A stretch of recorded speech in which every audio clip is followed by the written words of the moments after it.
Dad. Wala pa rin siyang alam. Sisigsisi ako sa mga ginawa ko. Tatanggapin ko lahat. Patawarin mo lang ako. Please. Anak, patawarin mo lang ako. Patawarin mo lang ako. Please, anak. Patawarin mo ako. Hindi kita mamatawad. Hindi kita mamatawad. Ang laki ng kasalanan mo, Dad. Hindi kita mapatawad.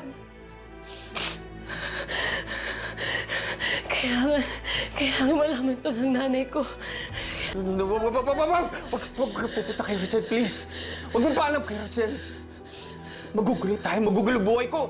Maraming madadamay. Please, Belle. Talaga, Dad? Hanggang ngayon, sarili mo pa rin ang iniisip mo? Makukulong ako. Kaya ako ito nagawa dahil mahal kita. Mahal kita, pero makukulong ako. Dad, I'm sorry kung makukulong ka dahil sa kasalanan mo. But you brought this upon yourself. Belle? Tito Salvio, I'm so disappointed in you. Because you knew all along. You knew all along. Dad, kung magalit man lahat kami sa'yo, I'm sorry but you did this to yourself. And hindi mo na ako mapipigilan. Kailangan na malaman to ni Tita Rosel. Kailangan na malaman to. Kailangan na malaman to. Belle. She deserves to know the truth. Belle! Belle!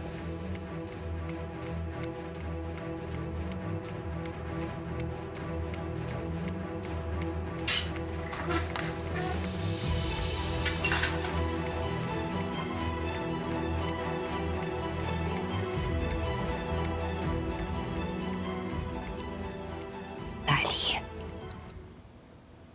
alam mong mahal kita. Napapasaya mo ko. Pero alam mo, ang mga nanay, pag nawala yung anak nila, parang may malaking bahagi sa puso nila na hindi kompleto. Kaya kailangan ko mahanap yung anak ko.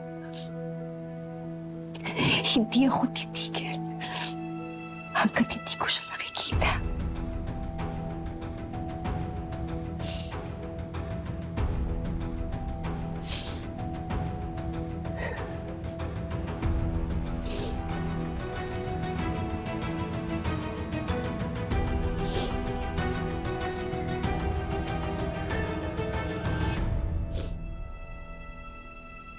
Wala na tayong magagawa kundi harapin to. The truth is out. Hindi mo na ito mapipigilan. Alam mo, Doc, sigurado ako kakasuhan ako ni Rosel. Nakita ko kanina kung gaano siya kagalit na galit. Well, maybe. Pero, I look at it this way. Magkasama na ngayon ang mag-ina mo. At sa unang pagkakataon, wala na sa balikat mo ang bigat ng kasinungalingan. Salamat, Doc, ha? Whatever happens, pare. Nandito lang ako. Huwag kang mag-alala.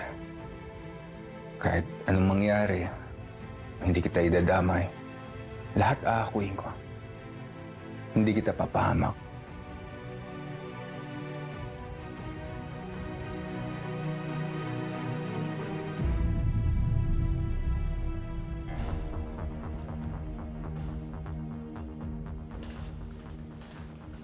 Kanina pa ho namin kayo inihintay. Totoo bang nahuli niyo na yung lalaki ng loloko kay Rosel? Opo, ma'am. Siya si Nardo Alfonso. May connection po ba kayo sa kanila? O sa mga kakilala niyo? Wala ho. Hindi ho namin siya kilala. Ano pong sinabi niya sa inyo? Base sa statement, na pag-utusan lang daw siya. Sino? Sino nag-utos sa kanya?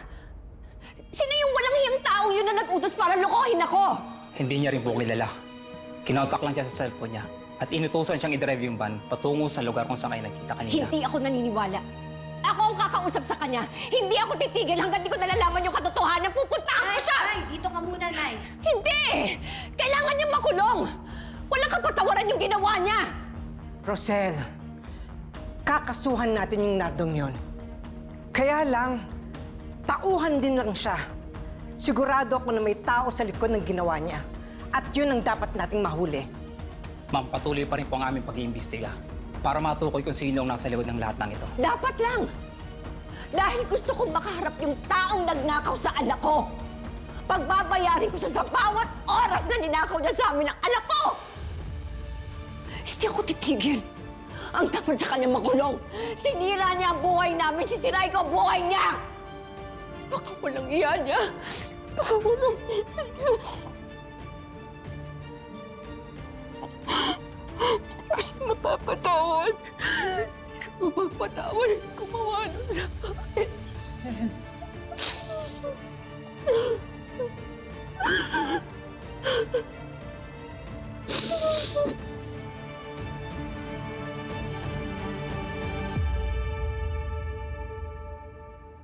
Bel, anong ginagawa mo dito?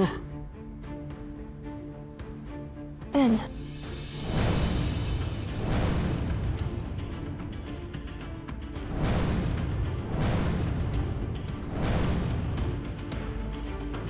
Bel, bakit ka nandito? Tita Rosel, may gusto sana akong sabihin sa inyo. Ano yun?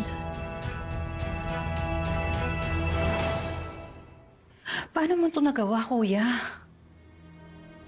Alam mo naman na matagal ko ng pangarap na magkaanak.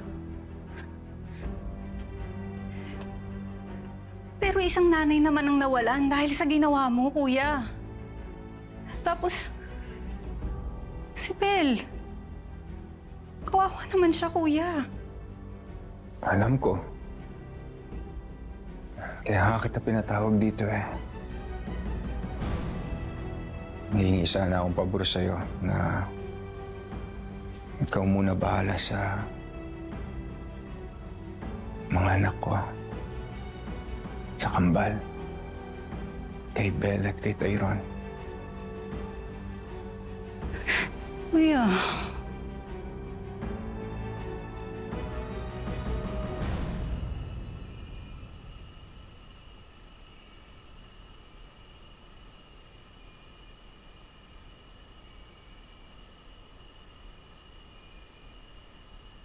Bel!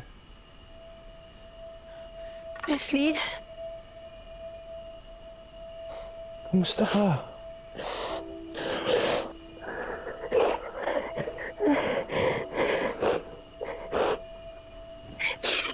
Sorry. Ano nangyari? Nasabi mo na ba sa nanay Rosel mo ang totoo? Happy ako. Happy ako na finally alam ko na kung sino ang totoong nanay ko. Pero bakit ganun? Bakit kailangan may kapalit? Yung dad mo, ano na mangyayari sa kanya? Huwag ka pupunta kay Richard, please. Magpapaalam kay Richard. Magugulo tayo, magugulo buhay ko. Maraming madadamay. Please, Ben. Talaga, Dad? Hanggang ngayon, sarili mo pa rin ang iniisip mo? Makukulong ako.